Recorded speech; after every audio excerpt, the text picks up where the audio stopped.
Amém, amém.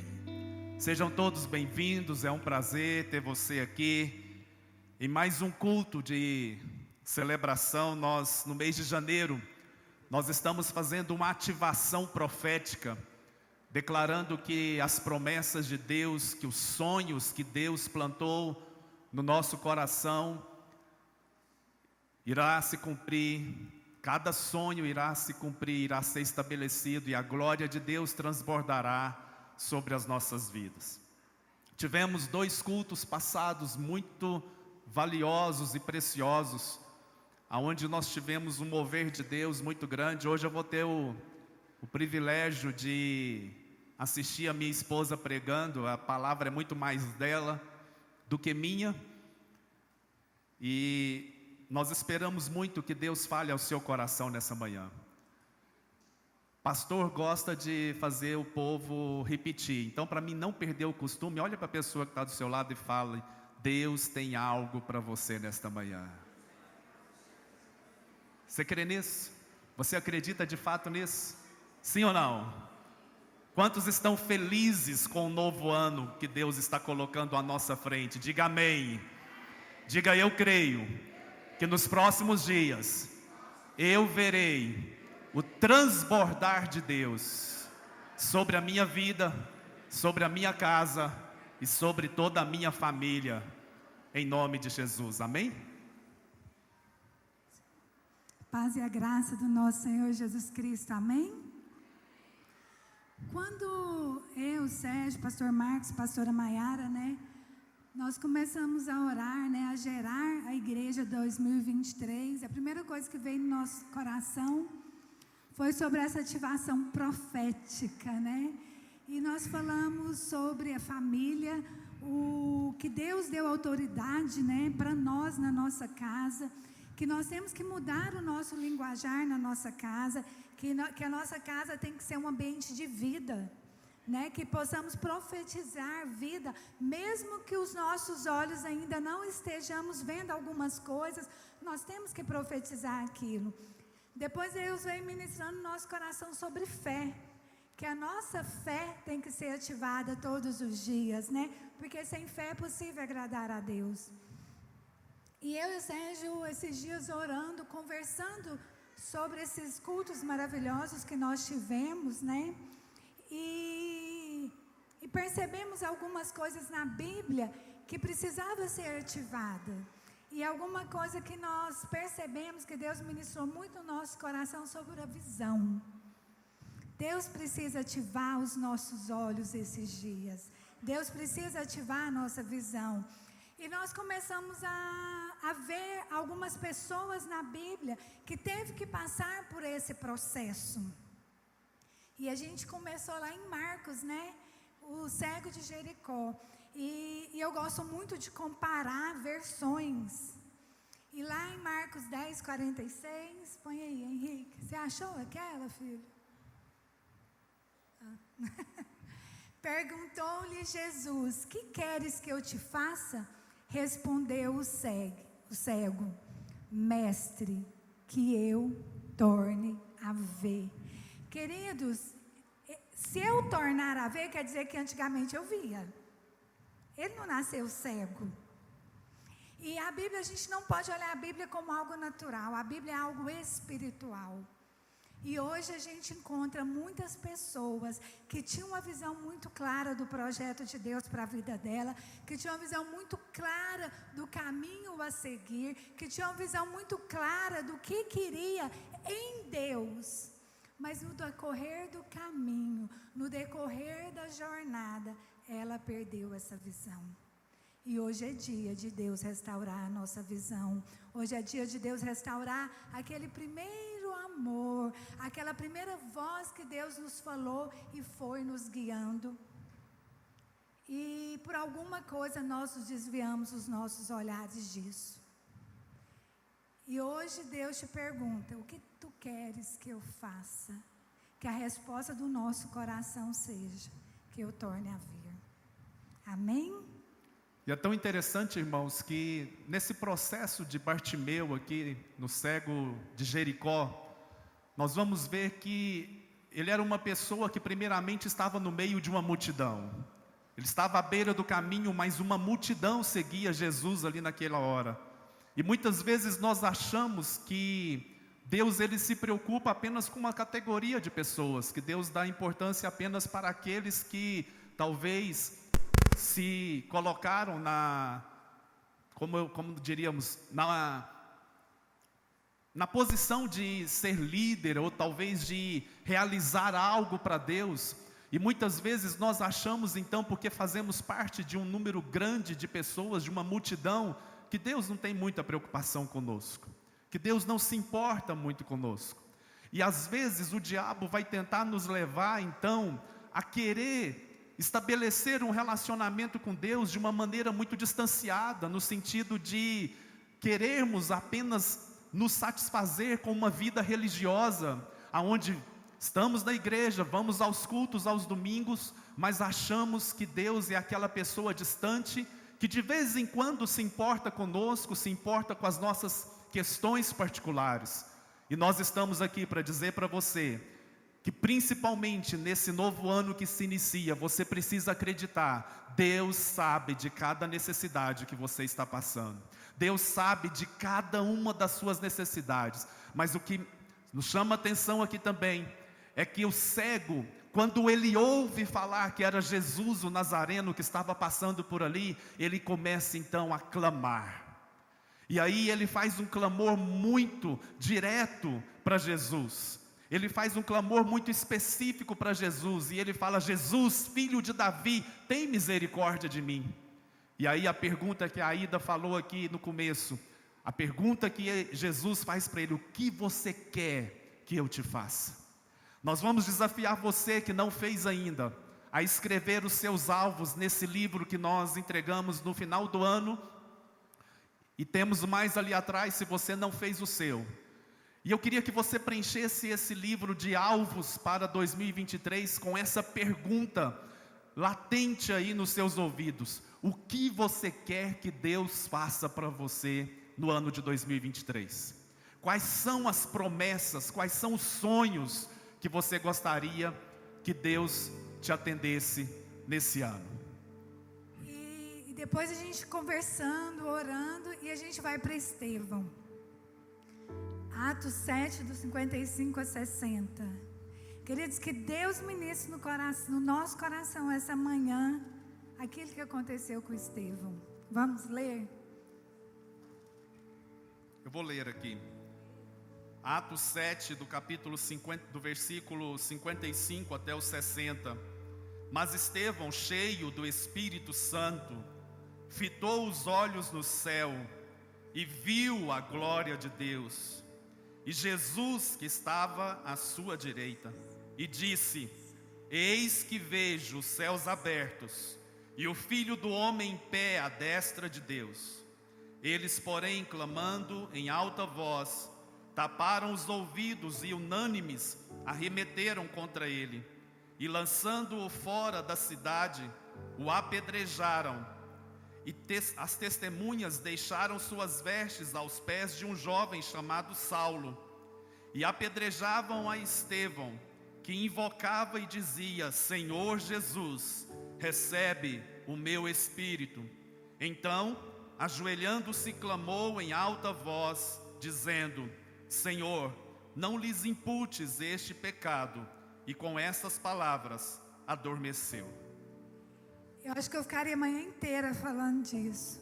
Gente, Estevão viveu por causa de uma visão, e ele morreu vendo a visão dele. Vocês entendem isso? Estevão viveu por causa de Jesus, e ele morreu olhando a Jesus Cristo de Nazaré, porque ele está vivo. Gente, isso é formidável. E quando você começa a ler isso, assim, o meu espírito, na madrugada que Deus veio falando isso com a gente, meu espírito remexia, porque eu acho que fala muito aqui comigo. Porque alguém já levou alguma pedrada? Dói, não dói? Eu já levei uma latada aqui, ó, deu não sei quantos pontos. E Estevão estava sendo apedrejado.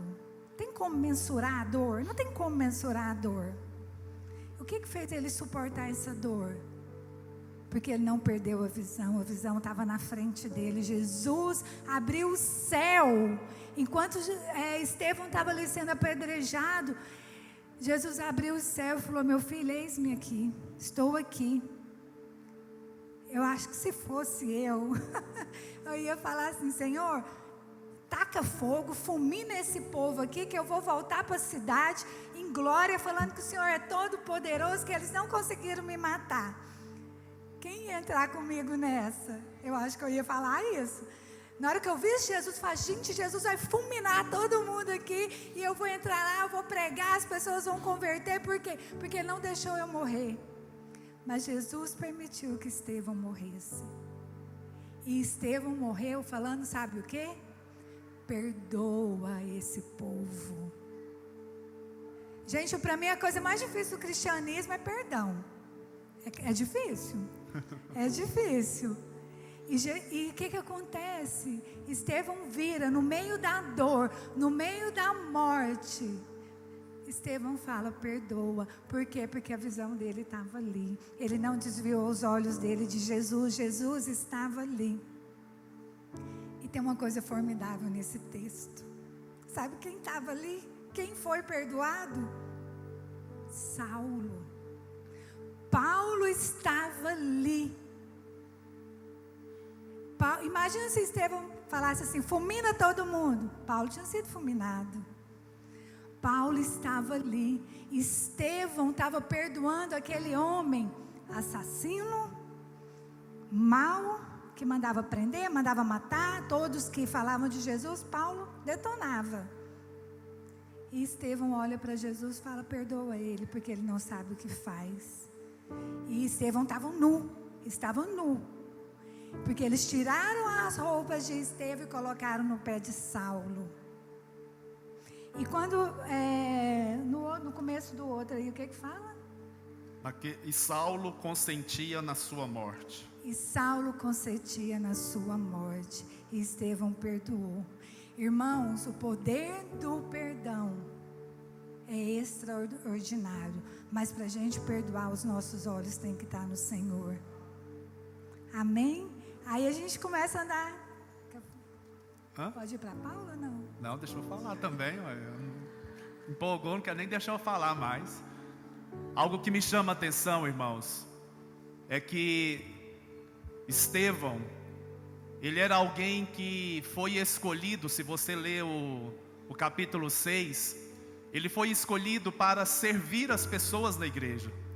Naquela igreja, naquela época, havia um grupo de pessoas que estavam se sentindo desprovidas de uma atenção, principalmente as viúvas naquela época. Então, os discípulos tomam uma decisão de escolher homens que iriam ajudá-los a cuidar de detalhes da igreja. A igreja não é só louvor e uma palavra, que muitas coisas acontecem durante a igreja, durante um culto, durante uma programação da igreja. Talvez você chegou, o ambiente já estava climatizado, as cadeiras já estavam postas, né? O piso limpo, talvez um café da manhã preparado ali, que modéstia à parte, eu contribuo com esse café da manhã todo domingo. Eu acordo domingo toda de manhã e eu faço um bolinho de fubá. Se você não chega cedo, você nunca vai comer do meu bolo de fubá. Mas aqueles que chegam no horário sabem que o bolo de fubá que eu faço, ele é diferenciado. Não é não, Mateus? Faço uma água especial para a Natália todo domingo, 5 horas da manhã. Ali está a prova, ó. Então, às vezes a gente acha que um culto é apenas um louvor e uma palavra e nada mais. E deixa eu te dizer algo. Talvez nessa manhã Deus está falando para você que Ele precisa da sua ajuda nesta igreja. Nós precisamos da sua ajuda. Nós temos muita coisa para fazer aqui. Nós temos muita coisa para que seja executada antes do culto propriamente dito. E quem sabe você não pode ser útil nas mãos de Deus para que toda essa estrutura aqui permaneça. Nós precisamos de muitos voluntários. A nossa turma de voluntários está completamente escassa nesses dias. Hoje eu cheguei aqui cedo, só estava o Pimenta ali organizando tudo.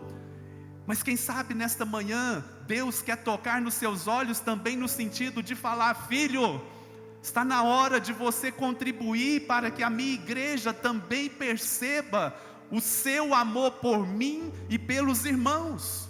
Então, quando nós olhamos para Estevão, nós vamos ver que Estevão, há pouco tempo atrás desse momento aqui que a Aida acabou de ler, era uma pessoa que estava servindo a igreja, e ele faz uma defesa, ele faz um discurso enorme, e as pessoas começam a ser tocadas pelo seu discurso, mas umas pessoas começam a se irritar com aquele alvoroço que Estevão estava causando. Mas algo me chama a atenção, e eu vou falar de uma interpretação muito minha aqui nesse texto. Lá no capítulo 7, no verso 56 de Atos, diz assim: eis que vejo os céus abertos, e o Filho do Homem em pé à destra de Deus. Essa é a visão que Estevão teve de Jesus. Ele então tem uma visão de Jesus, o Filho do Homem, em pé, ali para recebê-lo. Na maioria das vezes, se não em todas, não vou afirmar em todas, mas a maioria das vezes que você vê alguém tendo uma visão do Filho do Homem, você normalmente vai ver falando que viu o Filho do Homem assentado no trono. A maioria das vezes, quando as pessoas tiveram a visão de Jesus nos céus, eles declaram uma visão de Jesus assentado no trono. Mas Estevão aqui, ele tem uma visão de Jesus em pé. Você sabe o que eu entendo com isso? E essa é uma interpretação minha. Eu não estou dizendo que é a verdade que está aqui na Bíblia, mas eu entendo que é Jesus dizendo para Estevão: venha, eu estou aqui de pé para receber você e honrar você na sua decisão de morrer por causa de uma visão. Morrer por causa de uma visão. Sabe, irmãos, muitas pessoas vão querer pregar um evangelho fácil para você. Muitas pessoas vão querer pregar um evangelho que tudo dá certo e que tudo funciona perfeitamente bem. Mas pode ser que Deus tenha para mim ou para você a convicção de acreditar que mesmo quando tudo não esteja dando certo, os meus olhos estarão fixos nele e eu não vou desistir. Eu não vou deixar de acreditar nele. Eu não vou deixar de ver a fidelidade de Deus, mesmo quando ele não me atende naquilo que eu idealizei como sendo perfeito. Quando a gente olha então para Estevão, ele tinha acabado de se oferecer para servir a igreja. Ele faz uma entrega a uma visão, mas mesmo assim, os inimigos vêm para apedrejá-lo. Quantos de nós não duvidaria da nossa fé nesse momento? Quantos de nós não desacreditaríamos do poder e da fidelidade de Deus por causa das dificuldades que talvez estejamos enfrentando? Nós estamos aqui para ativar profeticamente sonhos, palavras e promessas de Deus, sim. Mas isso não quer dizer que se não der certo, isso não quer dizer que se as coisas não acontecerem do nosso jeito, nós vamos deixar de acreditar na fidelidade de Deus. E quando eu vejo então esse Jesus aqui em pé, eu acredito que é Jesus se posicionando para receber Estevão e dizer: venha, eu te recebo com honras, eu te recebo com a autoridade que você merece para entrar nos céus e também participar da liberdade de viver na glória a partir de então. E aí, nós vamos então para a vida de Paulo. Gente, Jesus ficou em pé para receber Estevão. Você tem como o Rei dos Reis, o Senhor dos Senhores, ficou em pé para receber ele. Então aqui, Paulo fala, consente, a morte de Estevão, pega as roupas dele lá e continua a sua jornada. Por quê? Porque Paulo tinha uma visão e ele tinha certeza que ele estava certo. Ele pensava que o cristianismo vinha para acabar com aquilo que ele acreditou a vida inteira. Então, Paulo tinha uma convicção no coração dele que ele estava errado, que ele estava certo. Ele estudou toda a Torá, estudou, ele sabia, ele era doutor na lei, ele sabia tudo na letra. E Paulo continua a sua missão. Só que, lê aí, amor. Atos capítulo 9, a partir do verso 3. Seguindo ele estrada fora, ao aproximar-se de Damasco, subitamente uma luz do céu brilhou ao seu redor. E caindo por terra, ouviu uma voz que lhe dizia: Saulo, Saulo, por que me persegues? Ele, Pois é, até o 8, né? Ele perguntou: quem és tu, Senhor? E a resposta foi: eu sou Jesus, a quem tu persegues. Mas levanta-te e entra na cidade, onde te dirão o que te convém fazer. Os seus companheiros de viagem pararam emudecidos, ouvindo a voz, não vendo contudo ninguém. Então se levantou Saulo da terra, e abrindo os olhos, nada podia ver. E guiando-o pela mão, levaram-no para Damasco. A gente falou, né, do cego que pediu para retornar a ver. Estevão, que viu a visão, que ele viveu por ela, ele morre vendo a visão.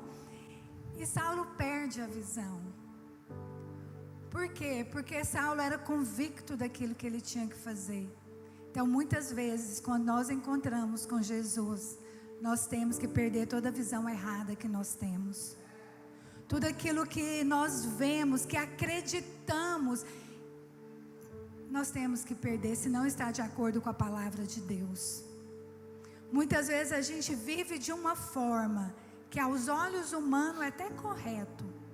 Mas quando nós vamos para a palavra de Deus, os nossos olhos, aquilo que a gente vê, não tem nada a ver com a palavra de Deus. Porque o cristianismo é perder para ganhar, abrir a mão para ter, perder sua vida para ganhar uma vida eterna. E muitas vezes a gente vive até corretamente, politicamente correto, como as pessoas dizem, mas está completamente fora da palavra de Deus. E Paulo teve que perder a visão. Paulo teve que abrir mão de tudo aquilo que ele pensava, tudo aquilo que ele achava correto, para que a visão do céu viesse até ele. E sabe o que eu acho mais formidável nisso, irmãos? Tem quase 2000 anos que Paulo morreu. E ele ainda fala comigo, ainda fala com você. A visão que Deus colocou no coração de Paulo ainda fala comigo, fala com você. Tem 2000 anos que a visão que Deus colocou no coração de Paulo transforma pessoas. Amém. É formidável isso, irmãos. Há 2000 anos atrás, uma pessoa abriu mão de tudo aquilo que ele achava que era correto, para mergulhar na visão do Evangelho de Jesus. E até hoje essa visão muda a minha vida, muda a sua vida e muda a vida de qualquer um que fala: Senhor, me muda, me transforma. Eu leio isso aqui porque eu quero ser como o Senhor. Por causa de um homem que resolveu abraçar aquela visão, que resolveu abrir mão de tudo aquilo que ele tinha aprendido. Paulo estudou com o melhor, ele estudou em Harvard. Na época era em Harvard. Aí chega um carpinteiro e fala: está tudo errado, não é assim. Eu estudei em Harvard, eu sei tudo, mas está tudo errado. E até hoje essa visão fala comigo e fala com você. Verso 17 diz assim: então Ananias foi e, entrando na casa, impôs sobre ele as mãos, dizendo: Saulo, irmão. Eu acho que deve ter sido difícil essa hora, hein? Saulo, irmão, o Senhor me enviou, a saber, o próprio Jesus, que te apareceu no caminho por onde vinhas, para que recuperes a vista e fiques cheio do Espírito Santo. Imediatamente lhe caíram dos olhos como que umas escamas, e tornou a ver. A seguir, levantou-se e foi batizado. Não é a tônica da palavra, mas, irmãos, ser um Ananias nesse momento é entender que o propósito é maior do que a minha opinião. Ser um Ananias nesse momento é entender que o propósito de Deus é mais importante do que eu acho correto ou não. Eu ousaria dizer que Ananias talvez relutou em obedecer a ordem de Jesus aqui.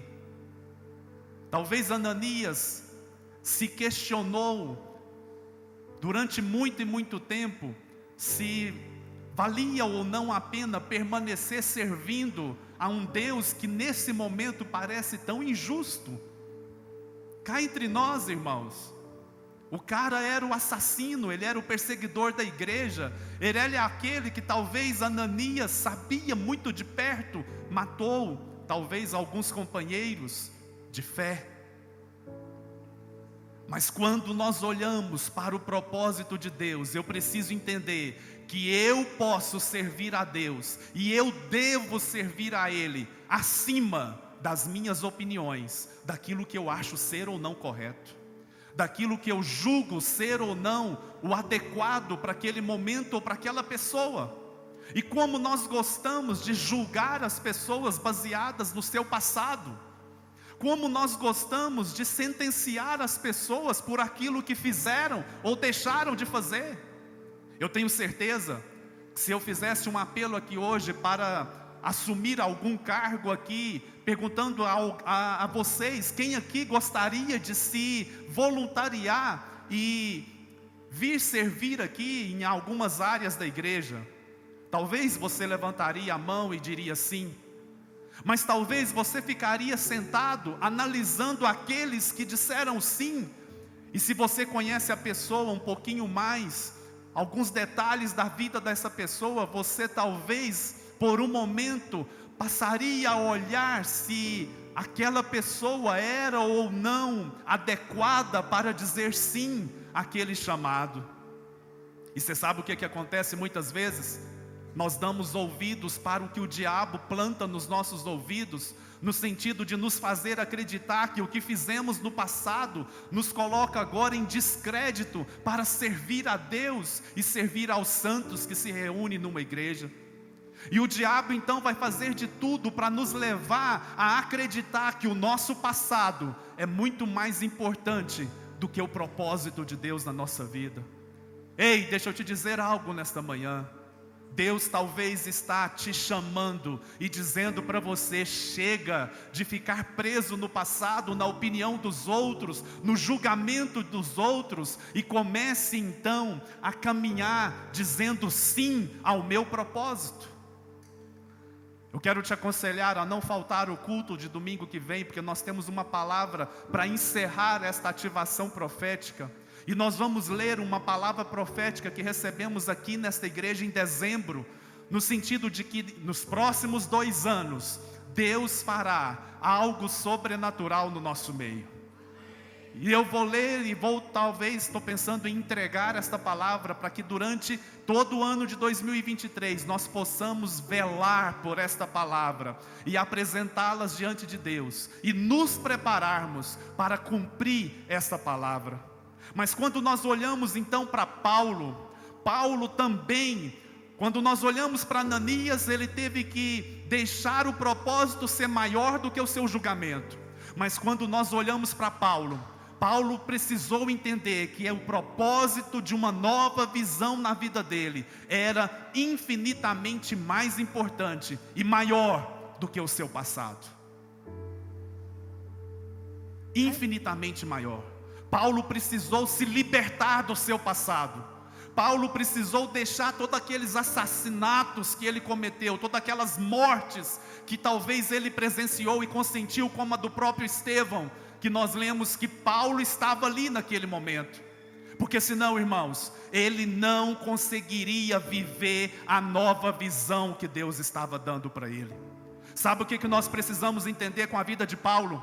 é que nós precisamos dar um basta no nosso passado. Nós precisamos deixar o passado para trás. Nós precisamos deixar os erros que cometemos para trás, os fracassos para trás, as decepções para trás, as mágoas para trás. E nós precisamos olhar para Deus e acreditar, Ele tem uma nova vida para nós. Por isso eu acredito, no que depender de Deus, 2023 será o melhor ano da nossa vida. No que depender de mim, então, eu quero fazer de 2023 o melhor ano da minha vida. Eu quero fazer de nós aqui nesta igreja, que 2023 seja o ano da luz flamboyante, seja o ano de nós mergulharmos em Deus, seja o ano de nós experimentarmos a grandeza de Deus, seja o ano de nós experimentarmos poder, glória de Deus transbordando na nossa vida. E você será atingido por esse poder, você será alcançado por esta glória. O poder de Deus transbordará na sua vida, em nome de Jesus Cristo. Diga amém. Chega um ponto na nossa vida que a gente tem que ser como Ananias, deixar de ver para ter uma visão. Ananias deixou de ver o natural, deixou de ver o Paulo assassino, o Paulo isso, para ter a visão de Deus para o Evangelho, para ter a visão de Deus para a vida de Paulo, para ter a visão de Deus para a minha vida e para a sua vida, que foi atingida até hoje. Então chega momentos que nós temos que abrir mão de ver para ter a visão de Deus. Amém? E é interessante que no nosso processo, na nossa caminhada, muitas coisas podem nos impedir de ver o que Deus está fazendo ou falando.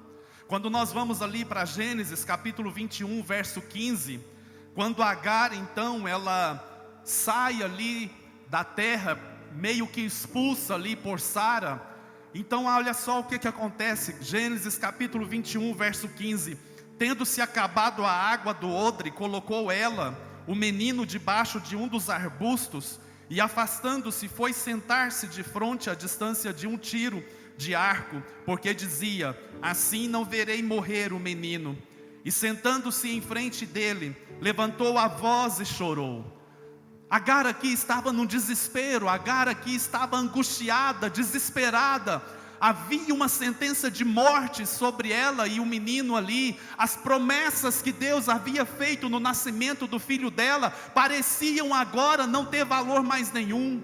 As promessas que ela ouviu Deus falando no momento em que ele nasceu: coloca o nome dele de Ismael, porque eu o farei ser grande sobre a terra, parecia sem sentido agora. Então Agar, ela se distancia, porque ela não queria ver tão de perto a morte sendo tão brutal, tão dura com ela ali. Quantas vezes, irmãos, nós nos deparamos na segunda, na terça, na quarta, com uma sentença que parece ir contra o culto de domingo, parece ir contra tudo aquilo que o pastor falou aqui no domingo, tudo aquilo que você percebeu no seu espírito aqui, no momento onde você estava na presença de Deus, e você percebeu Deus te aquecendo o coração, Deus falando com você, mas quando chega lá durante a semana que está só você, parece que tudo vai por água abaixo. E aí, no verso 17 diz assim: Deus, porém, ouviu a voz do menino, e o anjo de Deus chamou do céu a Agar e lhe disse: que tens, Agar? Não temas, porque Deus ouviu a voz do menino daí onde está. Ergue-te, levanta o rapaz, segura pela mão, porque eu farei dele um grande povo. É Deus renovando a visão, é Deus renovando as promessas, é Deus renovando os sonhos, é Deus dizendo para você nesta manhã: vai dar certo, vai acontecer, as promessas de Deus se cumprirão na sua vida. É Deus dizendo para mim e para você nesta manhã: não desista, não deixe de acreditar, não deixe de ver a fidelidade de Deus se manifestando na sua vida. Mas o verso 19, ele é simplesmente fantástico. Abrindo-lhe Deus os olhos, viu ela um poço de água, e indo a ele, encheu de água o odre, e deu de beber ao rapaz. Sabe o que o anjo de Deus fez? Abriu os olhos de Agar para que ela visse o poço que ele estava colocando à frente dela. É isso que Deus faz conosco. Uma outra situação, é uma cena que também para mim é muito forte. É quando Eliseu está ali com seu discípulo, e vem então os inimigos e começam a cercar o monte, e o seu discípulo então chega para ele: mestre, o monte está todo cercado de cavalos e cavaleiros.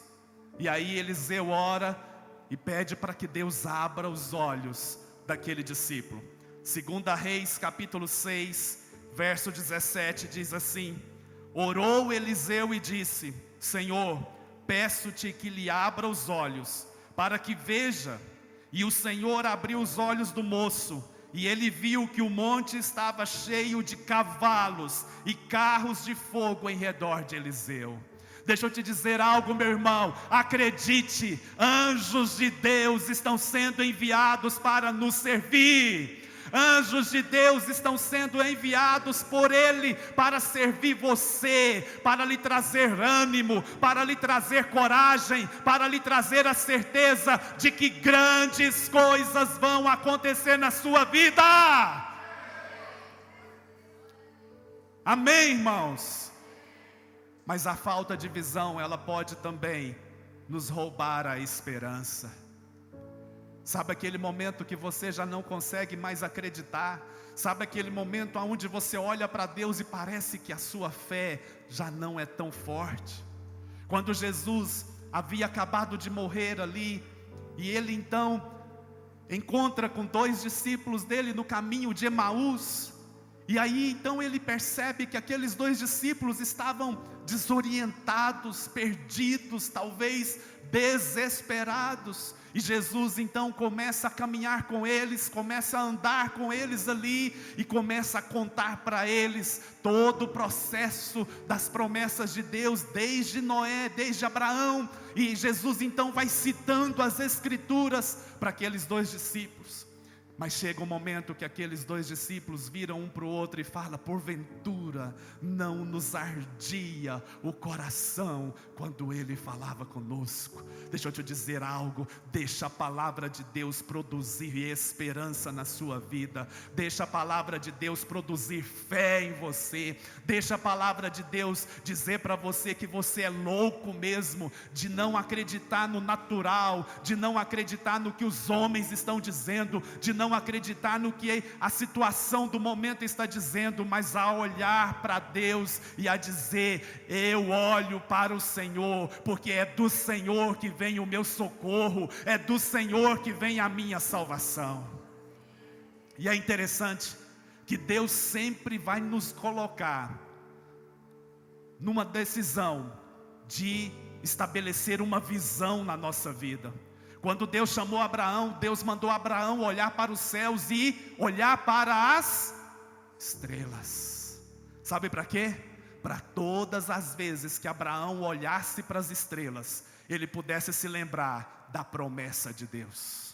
Quando Deus fala com Jacó ali, que estava transformando a vida de Jacó, Deus dá para Jacó um sonho e coloca para ele uma visão de uma escada subindo aos céus e anjos descendo e subindo, para que todas as vezes que Jacó se lembrasse daquele sonho, ele pudesse acreditar que ele estava conectado aos céus. Quando Deus então vira para Isaías, ali no capítulo 6 de Isaías, fala que Isaías viu o Senhor num alto e sublime trono, e ele então viu toda a glória de Deus, e a partir de então ele diz sim, e ele fala: Senhor, envia-me a mim.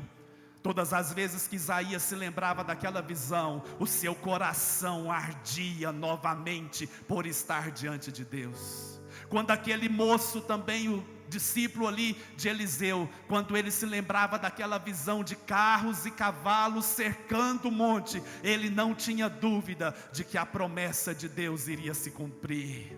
Quando os nossos olhos estão em Deus, nós não desistimos.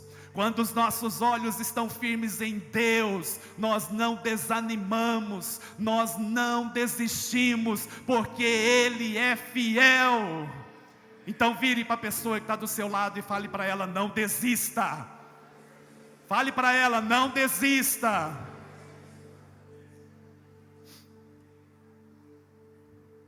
Quantos, pode ser que estejam aqui hoje, não desistiram do seu chamado? Quantos, e pode ser que esses estejam aqui hoje, não desistiram de sonhos? Quantos não desistiram de promessas?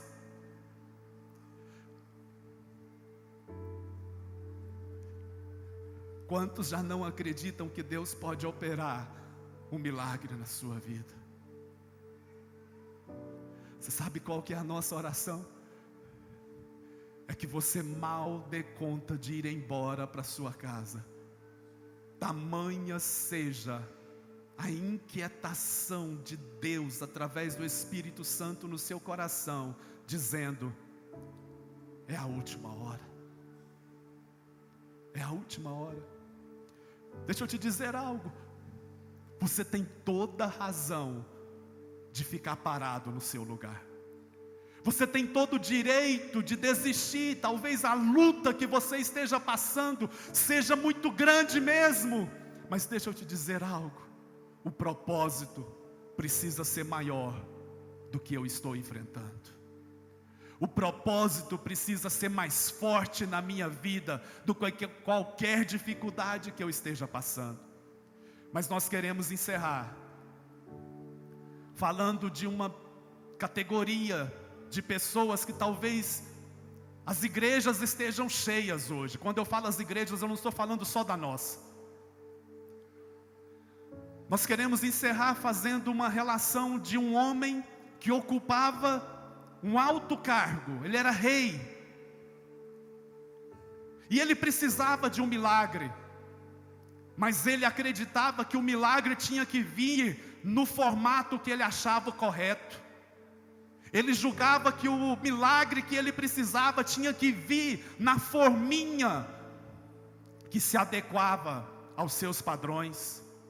Nós estamos falando de Naamã, um homem que ocupava um cargo de liderança muito alto, e de repente ele é acometido de lepra, e então ele fica sabendo que o profeta estava operando milagres ali, e ele então vai com uma comitiva até aquele profeta, e na sua concepção, pelo fato dele ser rei, ele seria recebido com toda a pompa, ele seria recebido com todo o glamour, com toda a ostentação de um rei, e talvez imediatamente o seu mal seria sarado ali.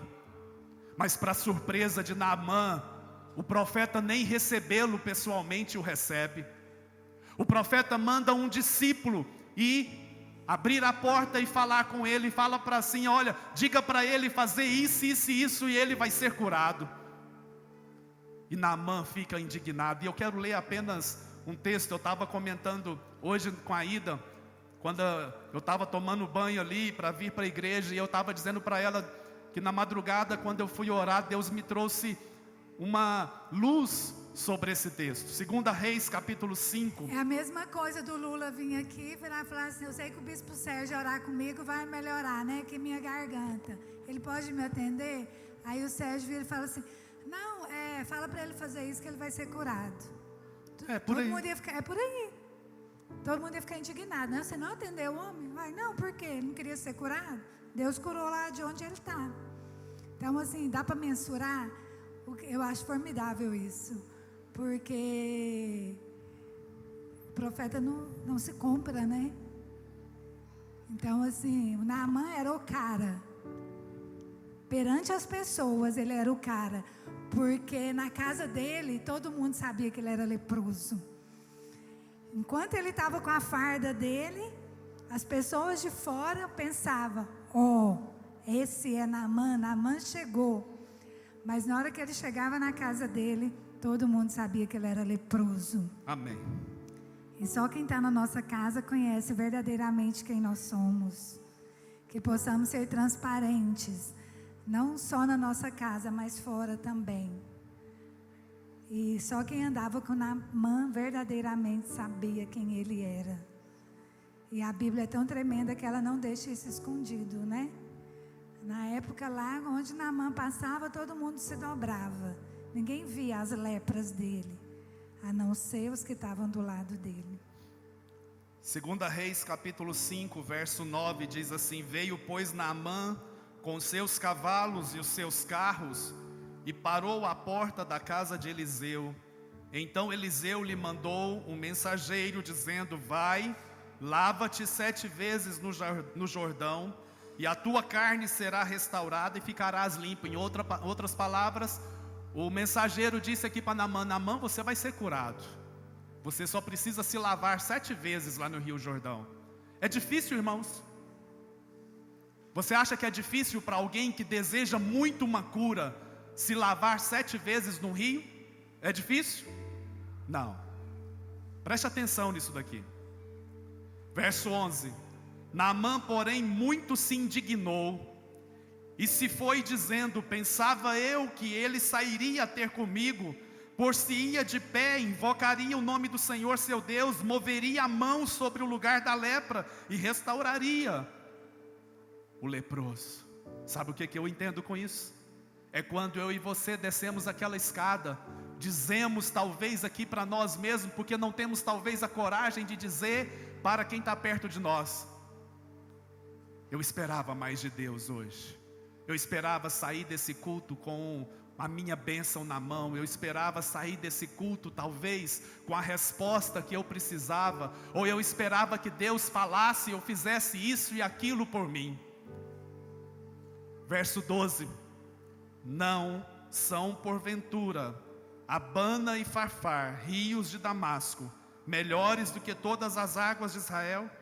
Não poderia eu lavar-me neles e ficar limpo? E voltou-se e se foi com indignação. Então se chegaram a ele os seus oficiais e lhe disseram: meu pai, se te houvesse dito o profeta alguma coisa difícil, acaso não a farias? Quanto mais, já que apenas te disse, lava-te e ficarás limpo.